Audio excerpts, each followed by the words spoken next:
Saben que el Grupo de Folclore Abuela Santana llevamos 30 años realizando este acto, con la finalidad de mostrar una parte de nuestra cultura, que es la indumentaria popular, la indumentaria, como siempre digo, que utilizaron nuestros antepasados y que hay que recuperarla, y hay que rendir homenaje y sentir un gran respeto a todas esas prendas antiguas que vamos localizando, que nos permite luego el poderlas reproducir y poner en valor ese vestir popular que llevaron nuestros antiguos. Este año hemos hecho un trabajo con el Instituto de Estudios Albacetenses y con el Archivo Histórico. Eso nos facilita tener unos conocimientos del vestir en general de nuestra tierra y vamos a ir mostrando pues distintas prendas y les explicaré y les daré alguna información, pues como me decía uno de los manchegos. Es que siempre aprendemos cuando venimos a este acto, algo siempre se aprende. Y van a comenzar mis compañeros a subir al escenario y voy a ir explicando parte de estas prendas que hemos ido localizando de antiguo y en los archivos hemos podido localizar. Pues este refajo que no es de lo más popular, no es bordado, pues es un refajo de los picaos y que está documentado en los protocolos notariales y tal y como lo pueden ver. El hombre también lleva un indumentario muy particular porque lleva una chupa con distintos adornos y un chaleco de alguna manera muy importante. Vamos a ver los bordados. Hemos querido hacer hincapié de los bordados porque son totalmente diferentes los bordados antiguos a lo que habitualmente se está haciendo ahora. Lamentablemente se está un poco desfigurando el refajo bordado de nuestra tierra, que estaba extendido absolutamente por toda la provincia. Las características del bordado tradicional, de los refajos antiguos mayormente, que todos aparecen en los baúles, en las arcas, en nuestro trabajo que hacemos a lo largo de los pueblos de la provincia, nos aparecen estos refajos, estos estilos de bordado que, como pueden ver ustedes, son sumamente sencillos y siempre muy al filo de la prenda. Y esta es la característica popular. Igual que en Murcia podemos encontrar refajos de muchas cenefas, incluso bordado casi a la cintura, en nuestra tierra esto no ocurre. Lo tradicional, lo acostumbrado por nuestros antepasados era poner un bordado sencillo, ligero y absolutamente en el bajo de los refajos. Tenemos aquí refajos muy diferentes, de cintón, de terciopelo de muestra, cintón propio de trabajo de los telares y este otro de colonias. Cuando encontrábamos los refajos de colonias en los documentos, no entendíamos aquella palabra de colonias. Un refajo con tantas colonias, un refajo con 2 colonias. Entonces tuvimos que hacer más investigación, estudiar más documentos, hurgar en los archivos y al final supimos que los antiguos se referían a las cintas con las que adornaban no solamente los refajos, sino con todo lo que adornaban con cintas, que vimos que era algo muy preciado por los antiguos y que lo ponían absolutamente en todas las ropas, excepto en las ropas de interior. En las ropas de interior ponían cintas, pero nunca de colores, siempre eran cintas de blancas. Y entre tanto documento, pues vemos que también había una costumbre muy popular, la de tejer los refajos de viras. Otra vez a estudiar qué se refiere a esos refajos de viras, qué será un refajo de viras. Pues resulta que el refajo de viras era simplemente el refajo que llevaba el trabajo del telar en vertical, como el que lleva mis compañeras, tanto Paula como Rafi. Mis compañeros que están aquí como macetas de adorno, pasa para adelante, pues también pueden mostrarles el tipo de indumentaria. Los calzones siempre han ido muy ceñidos, los chalecos, como pueden ver, siempre son más bien cortos, siempre muy pegados al cuerpo, unas prendas muy sentadas, muy de chulería, de torero chulo, como veo aquí. Lo merece. Qué modesto eres. Y chupas de paño de bayeta o paño de estamella, y paños que se hacían en nuestra tierra, y ahora les diré un detallico. ¿Y los niños cómo vestían? ¿Los niños cómo iban? Pues miren ustedes, aquí tenemos un conjunto de niños,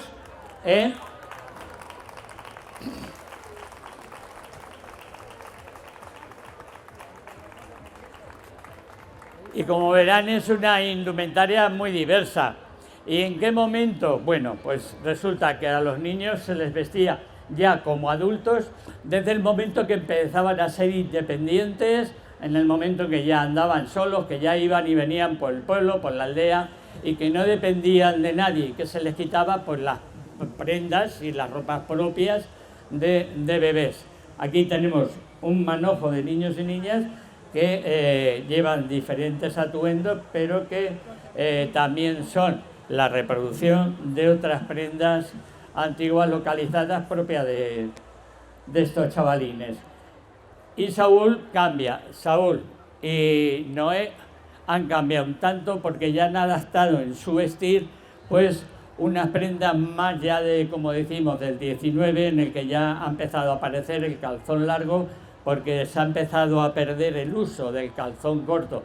Entonces digamos que ellos ya se han modernizado, incluso pues han perdido el uso también del pañuelo a la cabeza, que es una cosa que se ha perdurado pues hasta nuestros días casi, pero en cambio ellos, como ya más modernos, no lo usan porque de alguna forma ya va cambiando y va evolucionando esa indumentaria.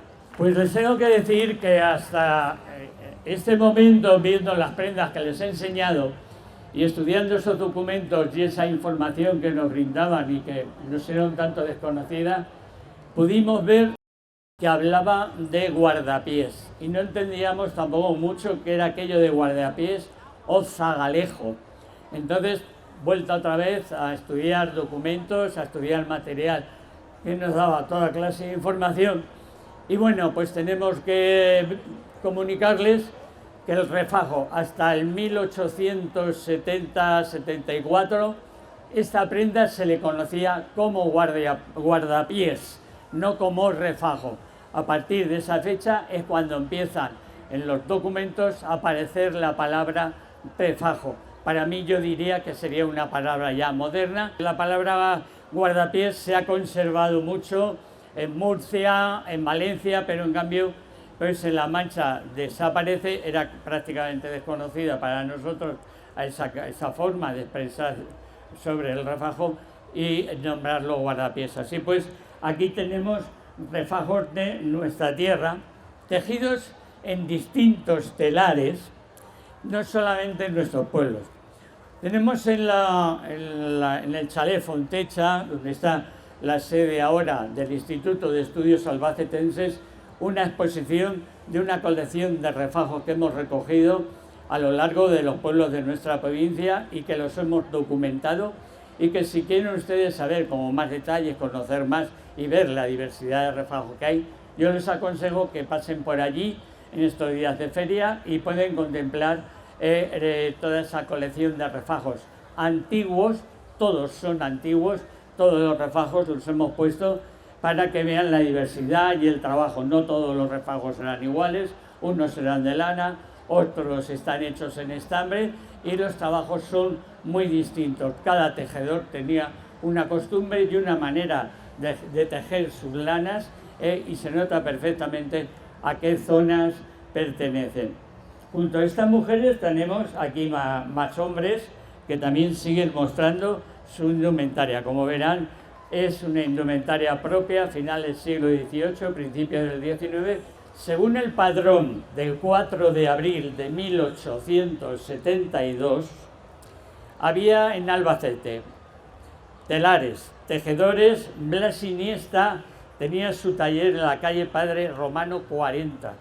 Pablo Alcalde tenía su telar donde tejían las lanas en la calle San Agustín 23. Andrés Sáez lo tenía en la veleta número 2. Félix Gómez tenía un taller de tejer en la calle El Carmen número 5. Francisco Alfaro lo tenía en la calle San Agustín, no nos dicen qué número. También había talleres de hiladores y cardadores que proporcionaban la lana para ese trabajo. Y lógicamente pues no podía faltar tintoreros. Tintoreros, había 6 talleres de tintorería que trabajaban esas lanas, que preparaban, las tejían, las cardaban, las hilaban en los talleres de José Marcos en la calle Mayor 13 y José Moreno en la calle Los Baños. Todas estas calles nos son familiares, son de Albacete y bueno, pues esto nos hace conocer un poco más sobre la tradición de los tejedores de nuestra tierra. Tejedores que lo mismo hacían estameña, hacían paño de bayeta o hacían los refajos estos que hemos podido ahora admirar y refajos de los que tenemos en la exposición del chalet Fontecha. Tengo que decir que no todos los refajos eran siempre cogidos iguales y unos fueran de una manera o de otra. Tenemos aquí una muestra distinta. María José lo lleva tableado, no todos los refajos siempre han sido encañonados. O también tenemos estos, pues que solamente tenían la costumbre de ir cogidos a la cintura y ya el resto de la prenda suelta. Y estos digamos que ya son personas vestidas de finales del 19.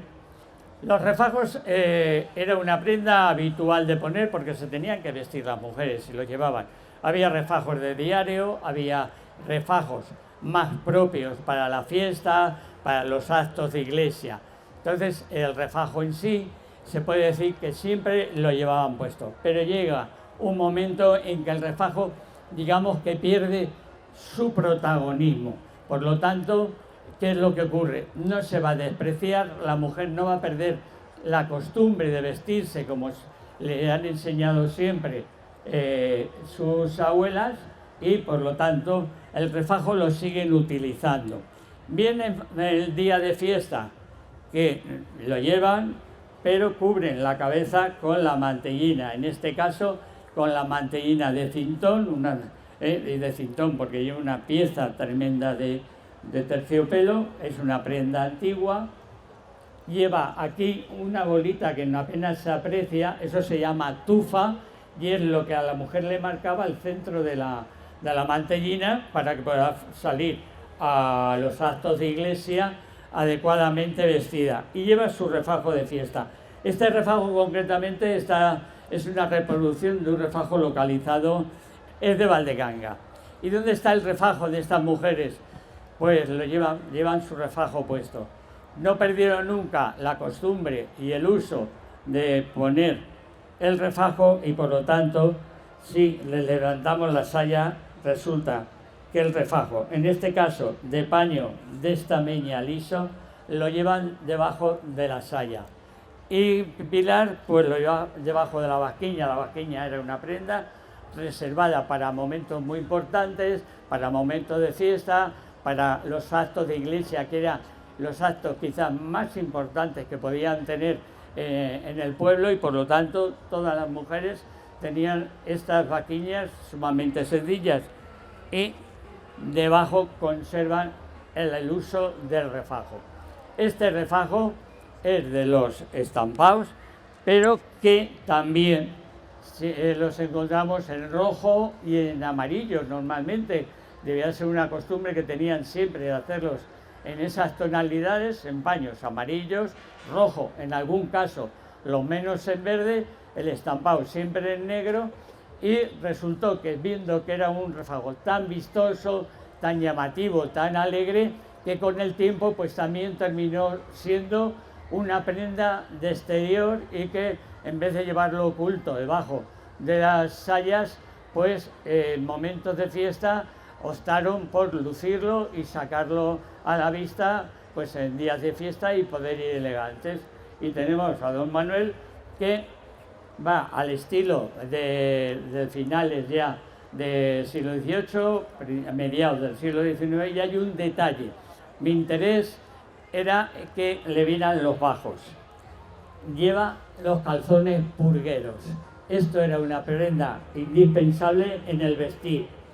Y debajo de su paño de bayeta, que es el pantalón en este caso, o los paños de estameña, como el que llevo yo, que es un tejido agradable, son fibras naturales que aunque parezcan tan gordos, es agradable y se adapta el paño al cuerpo y se lleva bien y no da excesivo calor, pero está muy bien también llevar ese calzón purguero, que es de tejido de algodón, fibra natural, y que absorbe de alguna manera el calor y que, pues bueno, en el vestir nunca podía faltar esa prenda y como verán, pues Manuel lo lleva puesto. Y bueno, pues en general creo que hemos hablado de toda la indumentaria. Hago hincapié sobre todo en que los hombres que adopten la indumentaria popular, que adopten nuestro traje tradicional como una prenda importante, que lo lleven con orgullo, pues que la faja se recoja, porque no vamos a barrerle al ayuntamiento las calles con los flecos. Y como me dicen los mayores, pero ¿cómo íbamos a ir a vendimiar con los flecos colgando? Entonces, ni barremos la calle, ni vendimiamos con los flecos. La faja siempre bien recogida, pañuelo a la cabeza, porque primeramente se utilizaba una cofia o redecilla, esa cofia goyesca, la llevaban a la cabeza.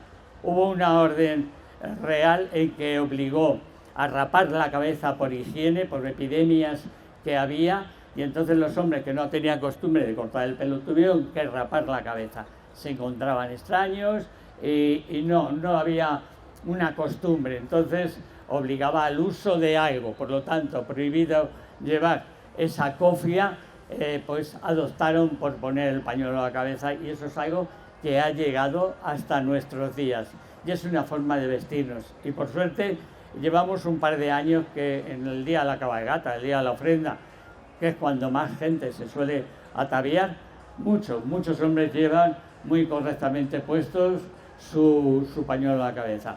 Así pues, espero que hayan aprendido un poco más sobre nuestra indumentaria.